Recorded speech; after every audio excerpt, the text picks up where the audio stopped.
Well, today is December 10th. It is the last day of the PA rifle season. This video is not going to have an intro.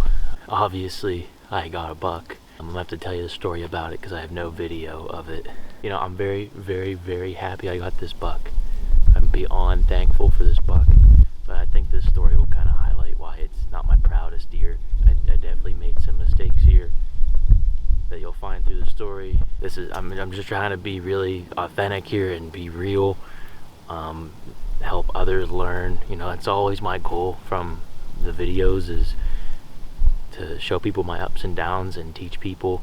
And this is a down, but it's also an up.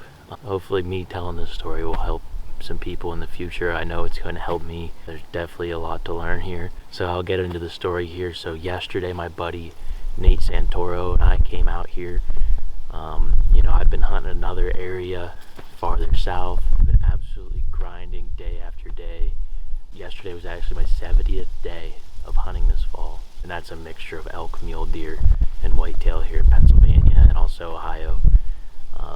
I mean, I've just been absolutely grinding for a mature buck. Like I said, I was hunting farther south. That's where I spent bulk of archery season and then all of rifle season. Yesterday, Nate and I came out here. Nate got a buck in archery. You know, yesterday was the second to last day. I told Nate, I'm like, hey, I need to change the scenery. Like, would you mind doing some drives to me, just little one-man pushes? And he was all about it. I can't thank Nate enough for coming out here and walking for me yesterday. That really meant a lot. This was actually the last drive of the day. You see I'm on the edge of a clear cut here. There's a creek down below us. I came down this hill and I jumped a giant buck. Really heavy buck over here out of his bed. And the plan was Nate to drive the bottom end of this cut through the creek, and it kind of pinches off and it would be a great funnel for a drive. Well, we did it, and Nate actually jumped a buck down here, and I jumped that buck while I was setting up. And so we finished that drive. You know, we had a half hour light left. I'm like, hey, let's sneak another really quick drive in. So I left Nate down here where I jumped that big buck. Well, I was starting to loop up and around. Well, probably 2 minutes after I left Nate right up here, this buck jumps up in front of me, and I took a shot, absolutely missed him on the first shot, and he starts bounding off down this way, and I take another pop shot and never looked hit. He never once flinched or looked hit. Nate and I spent for an hour up there looking for blood, looking for hair, looking for tracks. We couldn't even find tracks where he ran. We couldn't find any hair. We really thoroughly inspected it up here, and I didn't even feel confident that I even hit the deer at all. Like, I know for sure I missed the first shot, but the second shot I do believe was what got him. We really put this up as a miss, me and Nate both. I mean, I told him I'm not confident I even hit the deer. He didn't look hit, and we looked for an hour and could not find a single sign that this deer was hit. And so I went out hunting this morning in a different area, and about 10 o'clock I was like, I gotta go back.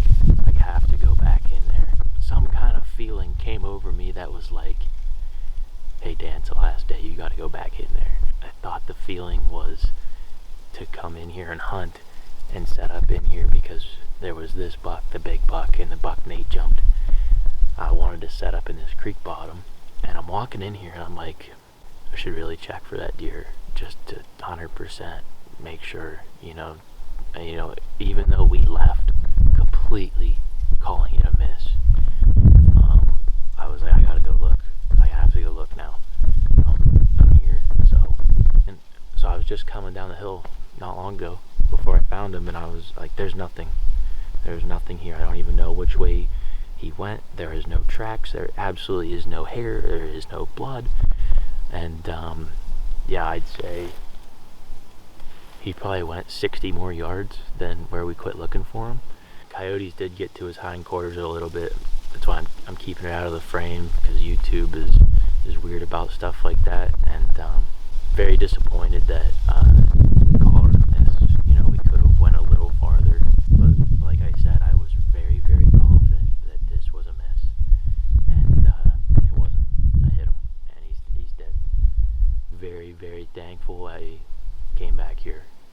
There's still plenty of meat salvageable. It was so cold last night. It's still really cold today. won't get the hindquarters, but I'll get the back straps and definitely the front shoulders and neck off of them. So still a lot of meat to be had.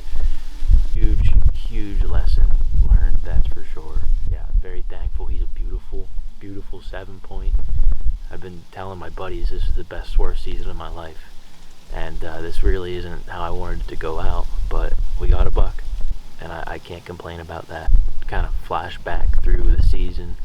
This was the first year that I've been home in 2 years, living in Alaska, living in Idaho. This past winter I started my own fly fishing guiding business. Went absolutely phenomenal. I can't thank everybody enough that came out, and I'm looking forward to doing next year as well. But like I'm saying, and this is the first time I've been home for 2 years in Pennsylvania, throughout the entire year. So I worked my butt off, shed hunting, scouting all summer long, and I've been hunting 2 new areas, 2 completely new areas to me. This area was absolutely brand new. Where I was hunting the other spot, you know, I did get my buck there last year, but that was my first time in there. It was just rifle season last year, and I really started hunting it and shed hunting it the spring and then fall now. But this was absolutely brand new to me. I can't even express to you how much time I've put in. I'm pretty much a one-man show. Nobody out here helping me and holding my hand.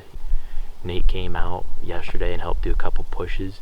But other than that, I'm a one-man show when it comes to chasing these deer. That's how I like it. I like it just one-on-one, me and the deer. But every single day except yesterday, I've been alone and out here by myself doing this stuff. And that's how I love it. I love it just like that. Just me and the deer. So yeah, yesterday was 70th day of hunting. And I'm tired, I'm exhausted, I'm very wore out. Those 3 things all mean the same thing, but you know, that's, my brain's dead. Time to get some rest for sure, and move on and just learn from this. You know, I'm just so thankful I found him, and just had a hunch to come back in here. So it's my Pennsylvania buck. He's a beautiful one. He's a beauty. Really nice. Broke off a brow tine. I always try to give as much respect to the animal as possible, and you know, I don't really think I showed that yesterday. You know, we could have went a little farther and looked a little harder. You know, it's not on Nate, that's on me. Maybe could have came down the hill a little farther and found him. I'm not sure where I hit him. It does look like about mid-body, so diaphragm, liver, possibly some guts.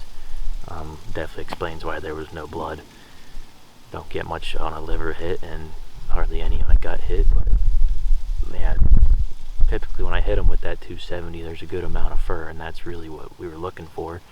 You don't get much blood, I know, with a rifle, but you do get fur, and every deer I've ever shot with it, I've either dropped or if it goes, there's just defined running tracks. That's a very prominent way to track deer after you hit them.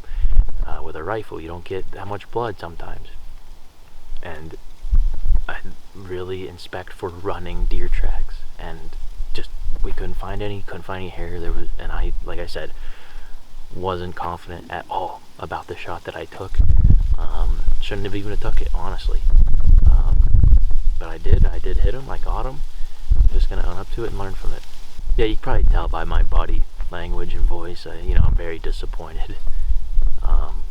But I'm also very happy. I don't want to make it look like, oh, this sucks and terrible. But I'm not happy with myself.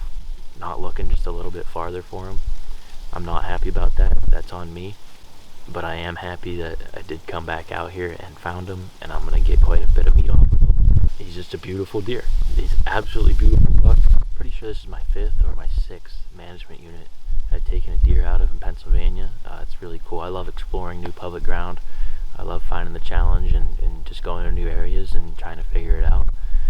5th or 6th one, I'll have to check on that, but very cool. Very cool. But thank you guys for watching. I wish I had better news, better story for you, but that's what it is. I hope people learn from this. I'm definitely going to learn from this. I think all hunters, somewhere along the line, make a mistake. I could easily not make a video of this and tell nobody. I could easily do that. But that's not what I want to do.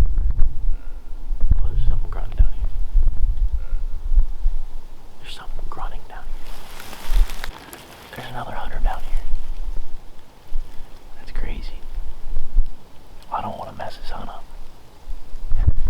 I was like, holy crap, there's a buck running below me. There's another hunter down here. I was saying, I think as hunters we all make mistakes. And hoping with this video people can learn a lesson just like I am. Even if you were 100% confident like I was, just go that little extra bit. Just go a little farther.